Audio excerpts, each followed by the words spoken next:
In this video, we're going to go through 3 essential metrics that you need to know when you're creating a recruitment dashboard: average time to fill, cost to hire, and offer acceptance rate. We're going to change things up a bit in this video.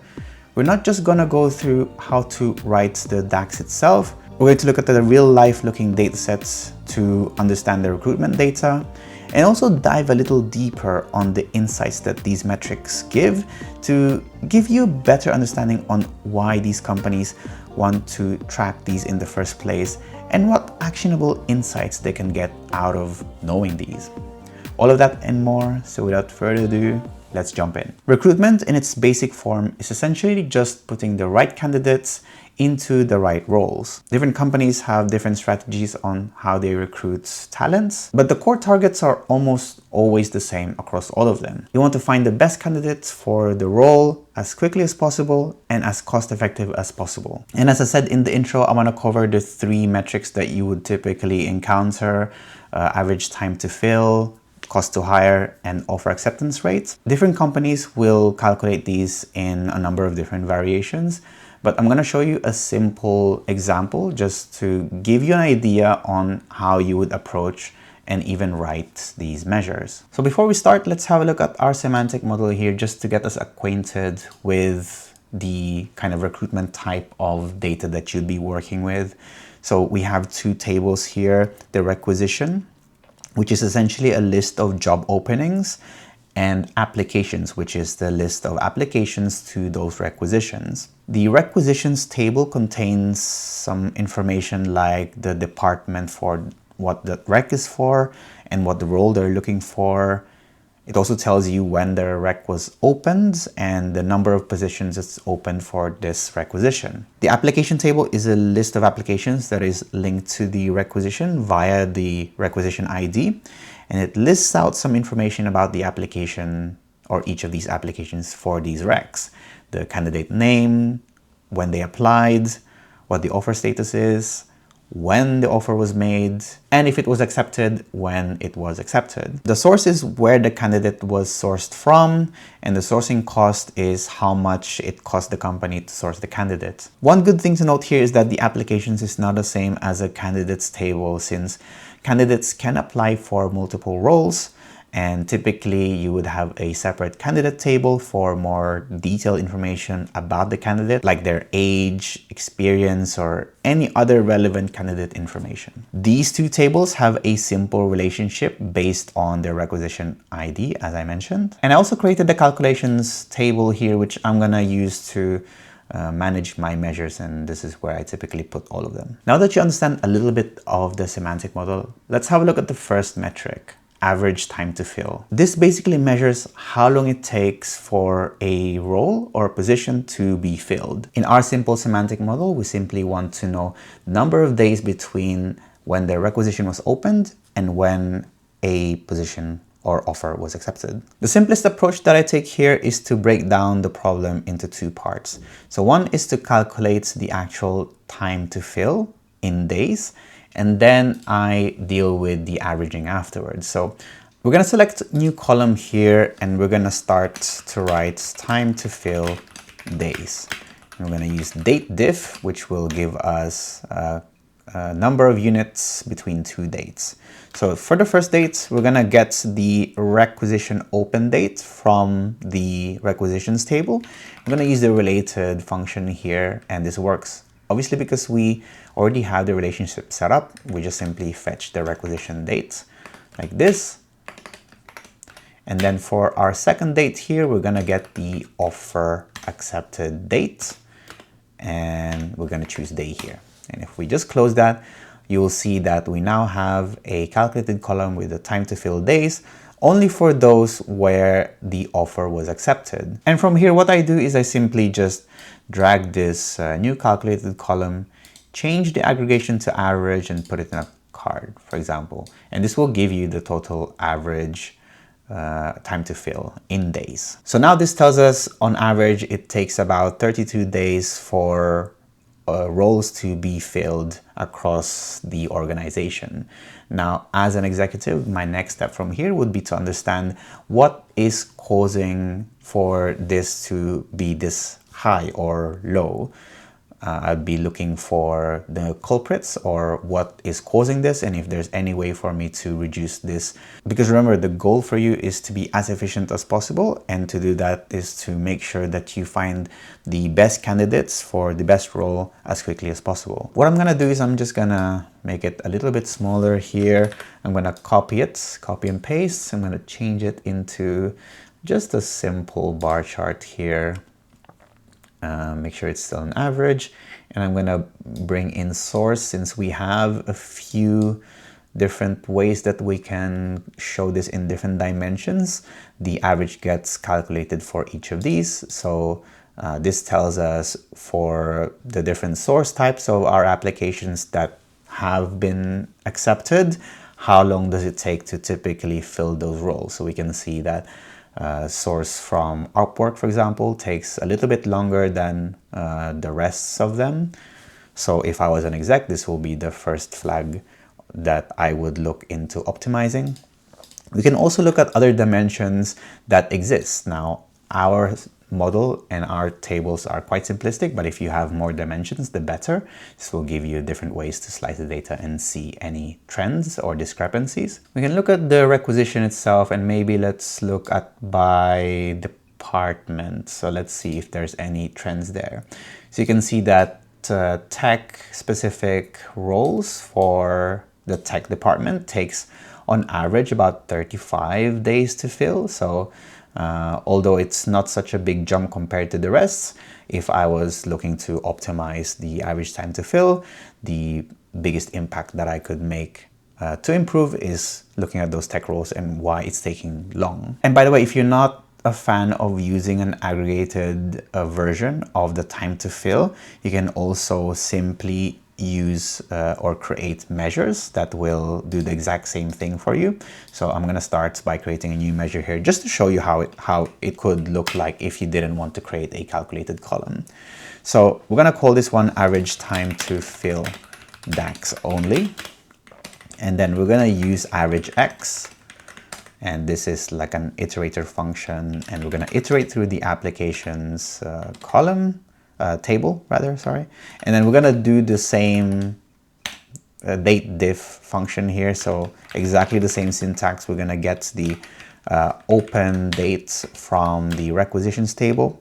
We'll get the offer accepted date from the applications, and interval is day. And basically it will achieve the same thing, except that you don't need to define the aggregation when you drag it in. It simply just gives you the average, the same way that it did for us for the calculated column. So just another option for you if you wanted to exclusively use DAX. In my experience, I've seen many different variations of time to fill. So for example, in our simplistic model, we simply calculated based on when the rec was opened to when the offer was accepted. But I've also seen other scenarios where they calculate time to fill based on the date the rec was opened to the start date of that candidate.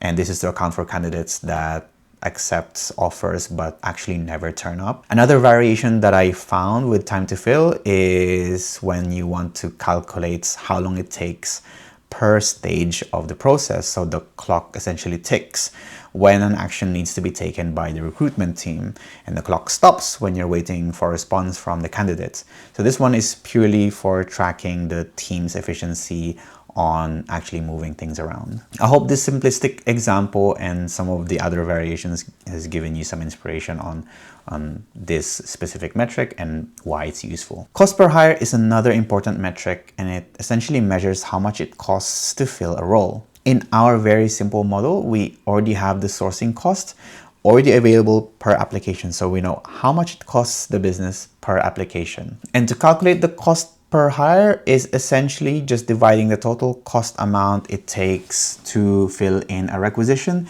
divided by the number of accepted applications. So we're going to create a new measure in our calculations measure table here. We're going to do cost per hire here.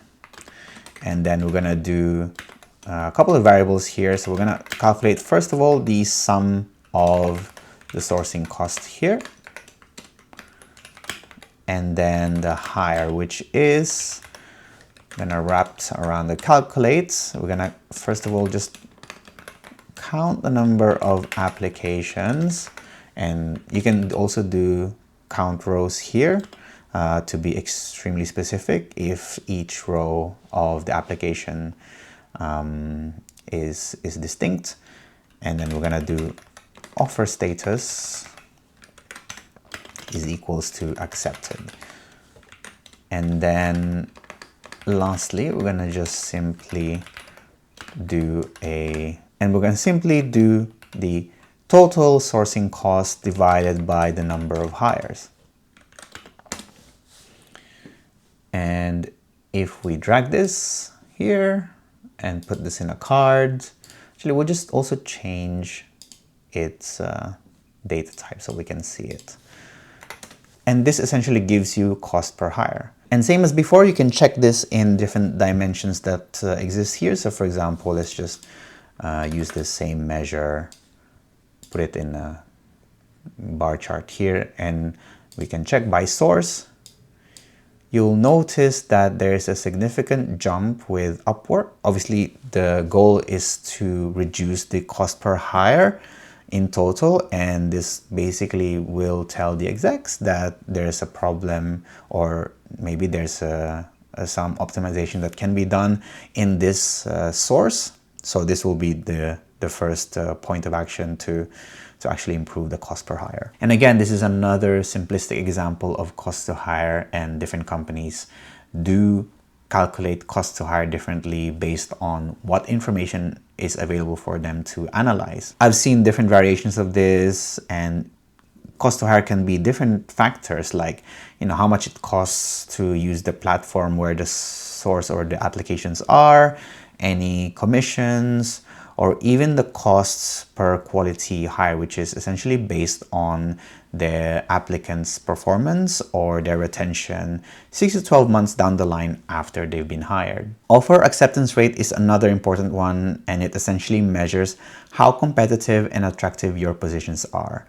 A low acceptance rate means that your candidates find the salary benefits that you provide are not as competitive. And as an exec, you want to be looking at increasing this acceptance rate so that you or the candidates don't really waste your time spent during the application process, especially if they're already good fit for the role. A high acceptance rate can also help with time to fill and costs per hire, since the roles will be filled more quickly and with potentially less applications, and in turn less cost to hire. The offer acceptance rate is simply the total accepted offers divided by the total number of offers made. We can start that by creating a new measure, and I'm just gonna write offer acceptance rate here.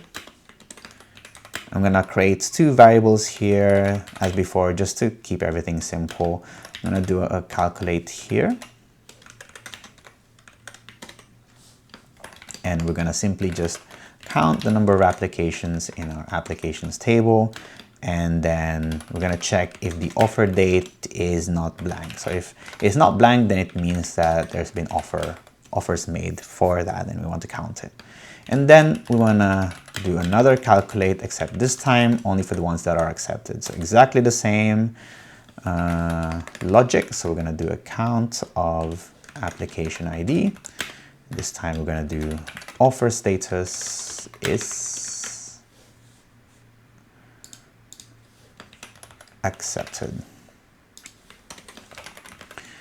Now we'll do a return and simply divide the number of accepted to the number of offers. I'm going to change this into a percentage.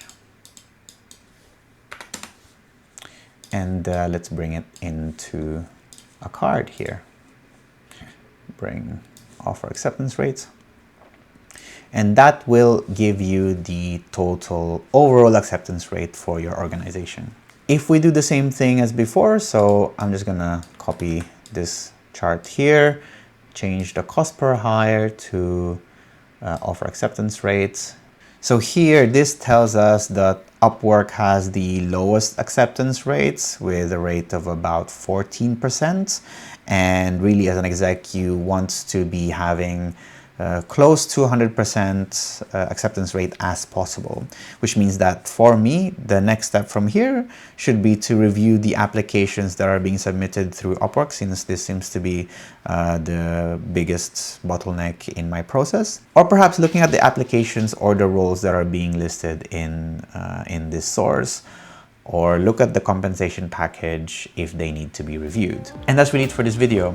So I hope this video wasn't too boring, and I hope that the mixture of both the technical and the kind of business insights have given you some understanding on why these visuals are important in the first place. If you like this type of video, or you have any metrics that you would like me to cover in this type of format, let me know in the comment section box below, and I'll try to cover them in the future if I can.